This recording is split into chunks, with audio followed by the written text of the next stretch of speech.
Hello friends, welcome back to my channel gardening with happiness में आप सबका बहुत बहुत स्वागत है। तो फ्रेंड्स, आज की इस वीडियो में मैं गुलाब के पौधे के बारे में कुछ ऐसी महत्वपूर्ण जानकारी शेयर करने वाली हूँ और एक ऐसी ऑर्गेनिक फर्टिलाइज़र शेयर करने वाली हूँ। अगर आपका गुलाब का पौधा सूख रहा है, उसमें किसी भी तरह का कोई फूल नहीं आ रहा है, तो एक ऐसा ऑर्गेनिक फर्टिलाइज़र है जो कि आप आसानी से अपने घर पर बना सकते हैं और अपने गुलाब के पौधे पर देकर बहुत ही अच्छी तरह से उसमें गुलाब पा सकते हैं।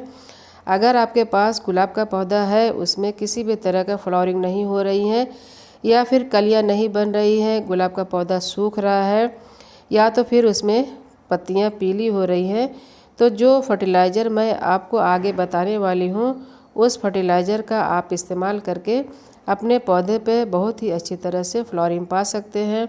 उसमें न्यू ग्रोथ भी आ सकती है और नई ग्रोथ आना बहुत ही ज़्यादा ज़रूरी रहता है। न्यू ग्रोथ पर ही कलियां बनती हैं। जैसा कि आप देख पा रहे हैं, मेरे पास जितने गुलाब के पौधे हैं, सभी गुलाब पर बहुत ही अच्छी तरह से इसमें फूल आ रहे हैं, न्यू ग्रोथ हो रही है और सभी गुलाब के पौधे पर न्यू ब्रांच, नई पत्तियां निकल रही हैं। अक्सर न्यू ब्रांच पर नई कलियां बनती हैं। अगर आपका गुलाब का पौधा की कंडीशन ख़राब है, उसमें कलियां नहीं बन रही हैं, आपने बहुत ढेर सारा खाद दे चुके हैं और उसमें बहुत सा आप केयर करते भी हैं, उसके बावजूद अगर फूल नहीं आ रहे हैं, तो जो फर्टिलाइज़र मैं आपको बताने वाली हूँ उस फर्टिलाइज़र का अगर आप इस्तेमाल करेंगे तो आज के बाद कभी भी आपके पौधे में फ्लावरिंग की कमी नहीं होगी और बहुत ही अच्छी तरह से सभी गुलाब के पौधे पर फूल आने लगेंगे। तो सबसे पहले बात है कि आपको अपने गुलाब के पौधे पर कुछ ऐसे केयर भी करना ज़रूरी रहता है, जैसे कि विंटर सीजन में आपको गुलाब के पौधे को फुल सनलाइट में रखना होगा। पूरी दिन भर की धूप में रखेंगे तभी उसमें फ्लावरिंग भी होती है और महीने में एक बार आपको लिक्विड खाद भी देना ज़रूरी रहता है। लिक्विड फर्टिलाइज़र और सूखी फर्टिलाइज़र भी देना बहुत ही ज़्यादा ज़रूरी रहता है, तभी उसमें अच्छी तरह से फूल आते भी हैं और नई पत्तियां भी निकलती हैं। जैसा कि आप देख पा रहे हैं, मेरे पौधे में पत्तियां काफ़ी हेल्दी भी है और काफ़ी बड़ी भी है और मैंने जितना भी आपको गुलाब दिखाया है, सभी गुलाब में अच्छी सी ग्रोथ है, पत्तियां काफ़ी बड़ी भी हैं और फूल भी काफ़ी बड़े साइज़ के आते हैं। तो अगर आपके पास गुलाब का पौधा है, उसमें फूल खिला है, तो सूखे हुए फूल को सबसे आगे तो आपको हटा देना चाहिए। मतलब कि आपको अपने पौधे में डेड हेडिंग करते रहना चाहिए। सूखे फूल कभी भी आप अपने पौधे में बिल्कुल ना छोड़ें। जैसे कि आपका फूल सूख चुका है और पत्तियां, जो गुलाब का पेटल्स रहते हैं, वो झड़ चुके हैं, तो जितने भी आपके पास पौधे हैं उसमें आपको प्रूनिंग कर देना चाहिए। आपको हार्ड प्रूनिंग अक्टूबर के महीने में करना चाहिए, लेकिन जो सॉफ्ट प्रूनिंग रहती है, जो डेड हेडिंग रहती है, आप कभी भी किसी भी महीने में कर सकते हैं। जैसे कि आपका पौधा अगर फ्लावरिंग स्टेज पे है, फूल दे रहा है, फूल सूख चुका है, तो आप कभी भी थोड़ी सी ब्रांच और 3 पत्तियों को लेते हुए आप अपने पौधे को सॉफ्ट प्रूनिंग ज़रूर कर दिया करें। पहला केयर टिप्स तो यही है कि आपको अपने पौधे की लाइट प्रूनिंग ज़रूर कर देना चाहिए। इस समय विंटर सीजन चल रहा है, तो आपको हार्ड प्रूनिंग बिल्कुल नहीं करना है। अगर आप इस टाइम हार्ड प्रूनिंग कर देंगे तो आपका पौधा सूख जाएगा, क्योंकि विंटर का सीज़न एक ऐसा सीज़न है, गुलाब का सीज़न रहता है। विंटर में गुलाब में बहुत ही अच्छी तरह से फूल आते हैं, तो हार्ड प्रूनिंग कभी भी नहीं करना चाहिए। तो आपने मेरे कई गुलाब का पौधा देखा है, तो इस वाले गुलाब में बहुत अच्छी तरह से फूल आ रहे थे और इसमें फूल सूख चुका है, काफ़ी अच्छी तरह से इसमें फ्लावरिंग बहुत हुआ है।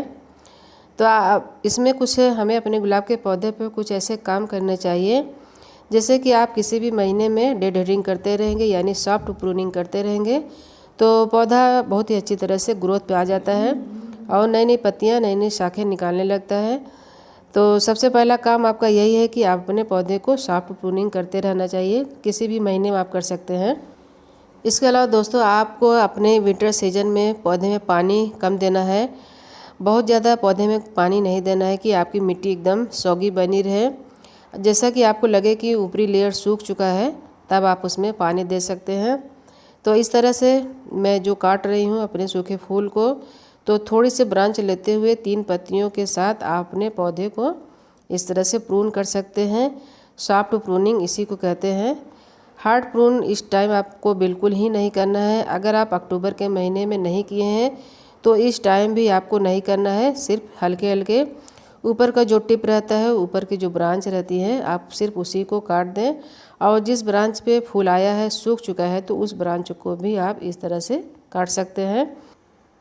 अगर आपके गुलाब के पौधे पे फूल नहीं आ रहे हैं तो भी आपको अपने ब्रांच को थोड़ा थोड़ा काट देना चाहिए, क्योंकि हमें अपने गुलाब के पौधे को फिर से तैयार करना है और ताकि हम अपने पौधे से अच्छी तरह से फूल पा सकें। तो पौधे पे फूल लाने के लिए बहुत ऐसे महत्वपूर्ण काम करने चाहिए, जिससे कि काम करने से तभी गुलाब के पौधे पे फूल आते हैं। तो डेड हेडिंग करने के बाद आपको महीने में एक बार या तो 20 दिन में एक बार अपने पौधे में गुड़ाई ज़रूर कर दिया करें, क्योंकि गुड़ाई न करने से उसमें घास वगैरह उग आती है, तो इससे भी पौधे में ग्रोथ नहीं होती है, फूल नहीं आते हैं। तो सबसे बड़ा रीज़न ये भी रहता है गुलाब के पौधे में गुड़ाई न करना। तो और जो उसमें पीली पत्तियां रहती हैं, उस पत्तियों को भी आप हटा दिया करें। और मिट्टी को आपको हमेशा साफ़ करते रहना चाहिए। गुड़ाई करने के से पहले आप मिट्टी को साफ़ कर लें, क्योंकि इसमें जो घास वगैरह उगी रहती है, बिल्कुल आप इसको ऐसे छोड़े रहेंगे तो उसमें किसी भी तरह का कोई ग्रोथ नहीं होती है। पौधे को हमेशा साफ़ करते रहना चाहिए, पीली पत्तियों को आपको हटाते रहना चाहिए और समय समय पर गुड़ाई भी करते रहना चाहिए। तो यहाँ पर आप देख सकते हैं कि हम अपने जो पीली पत्तियाँ हैं, ये किसी कमी की वजह से नहीं है, ये सिर्फ मौसम के हिसाब से है। तो पीली पत्तियाँ जो आती हैं वो ऑटोमेटिक झड़ भी जाती हैं और ब्रांच को काटने से नई ब्रांच भी आती है। तो यहाँ पे पौधे की आप सफाई कर लीजिए। जो मिट्टी है, मिट्टी की सफाई करने के बाद आप उसमें गुड़ाई कर लीजिए। गुलाब का एक ऐसा पौधा है जिसमें कि हमेशा इसमें आप काम करते रहेंगे, तभी आप इसमें फूल पा सकते हैं। वरना आप इसको अगर ऐसे छोड़ देंगे तो वो ऑटोमेटिक सूख जाता है। उसमें अगर गुड़ाई नहीं करेंगे, टाइम टू टाइम पानी नहीं देंगे, पानी ज़्यादा दे देंगे तो भी सूखने का डर है, और नहीं भी देंगे तो भी सूखने का डर रहता है। तो हमें पानी का भी ध्यान रखना है, गुड़ाई का भी ध्यान रखना है और पौधे की time to time deadheading का भी ध्यान रखना है। इसके बाद अब बात आती है फर्टिलाइज़र की। तो हमने गुड़ाई करने के बाद अब इसमें फर्टिलाइज़र देना है। तो ये है ऑर्गेनिक फर्टिलाइज़र, यानी प्याज का छिलका। ये हमारे किचन में आसानी से रोज़मर्रा पे मिल जाती है। तो प्याज के छिलके में बहुत ही अच्छी तरह से पोटेशियम की मात्रा रहती है, जिससे कि हमारे पौधे में अगर पोटेशियम की कमी है तो तभी फूल नहीं आते हैं। तो हमें क्या करना है, ऑर्गेनिक फर्टिलाइज़र देने से बहुत ही अच्छी तरह से फ्लावरिंग आती है। इसके अलावा दोस्तों, अगर आपके पास केले के छिलका है तो उसको सुखा लीजिए। उसको सुखाने के बाद आप चाहें तो प्याज के छिलके के साथ उसको भी भिगा दीजिए। दोनों को एक साथ भिगा दीजिए, ओवरनाइट छोड़ दीजिए, यानी कि 24 घंटे के लिए आप इसको छोड़ दीजिए। उसके बाद इसमें जो प्रॉपर्टीज़ है पानी में आ जाएगी, यानी प्याज के छिलके के अंदर जो पोटेशियम की मात्रा है वो पानी में अच्छी तरह से आ जाएगा। तो यहाँ पे हमने 24 घंटे के लिए इसको छोड़ दिया था। बहुत ही अच्छी तरह से ये फर्टिलाइज़र रेडी हो गया है। अब इसको क्या करना है कि आपको एक मग लेना है, फिर इस पानी को आपको अलग करना है। खूब अच्छी तरह से इसको छान लीजिए। जो इस प्याज का छिलका है वो पानी में बिल्कुल ही ना आए, सिर्फ पानी ही आप इसको छानिए। उसके बाद इसको क्या करना है, डायरेक्ट पानी में डायरेक्ट ऐसे बिल्कुल ही नहीं देना है, आपको इसको डाइल्यूट करना है। यानी अगर आप आधा मग फर्टिलाइज़र लिए हैं तो आधा मग आप पानी ले लीजिए। दोनों को अच्छी तरह से मिलाकर तभी आप अपने पौधे में दीजिए। किसी भी आपको मतलब किसी भी तरह का कोई फर्टिलाइज़र है तो आप डायरेक्ट फर्टिलाइज़र को पौधे में नहीं देना है, पानी मिलाकर तभी आप अपने पौधे में डाल सकते हैं। आपके पास जितना भी पौधा है सभी पौधे में आप फर्टिलाइज़र रेडी करके डाल सकते हैं। इसके बाद हमने जो और बचा था उसको और छान लिया है। अगर आप चाहें तो प्याज के छिलके में दोबारा पानी डालकर फिर से रख सकते हैं। 1 दिन के लिए आप इसको रख दीजिए। उसके बाद ये अच्छी तरह से फर्टिलाइज़र रेडी हो जाएगा। दोबारा भी आप इसका इस्तेमाल भी कर सकते हैं। तो आप चाहे तो प्याज के छिलका का भी फर्टिलाइज़र बना सकते हैं, केले के छिलके का भी फर्टिलाइज़र बना सकते हैं। ऑर्गेनिक फर्टिलाइज़र बनाकर आप अपने पौधे में पोटेशियम की कमी को दूर कर सकते हैं। और क्योंकि केमिकल पोटेशियम भी आता है, केमिकल पोटास आता है, अगर आप उसका बराबर यूज़ करेंगे तो पौधा दिन ब दिन ख़राब होता जाएगा। ऑर्गेनिक फर्टिलाइज़र आप इस्तेमाल करते रहेंगे तो आपका पौधा सालों साल चलता रहेगा और हमेशा फ्लावरिंग करता रहेगा, फूलों की कमी कभी नहीं रहेगी।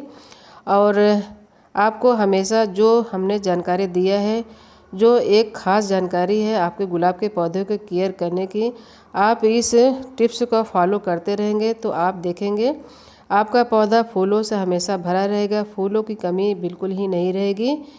तो दोस्तों, हमें उम्मीद है हमने गुलाब के पौधे पर काफ़ी महत्वपूर्ण जानकारी दे दिया है। अगर इसके बावजूद आप लोगों को किसी भी तरह का कोई कन्फ्यूजन होगा तो आप कमेंट के थ्रू बात कर सकते हैं। तो दोस्तों, वीडियो अगर अच्छा लगा तो लाइक शेयर कमेंट करिएगा, चैनल को सब्सक्राइब करिएगा। मिलते हैं किसी नेक्स्ट वीडियो में, तब तक के लिए थैंक यू।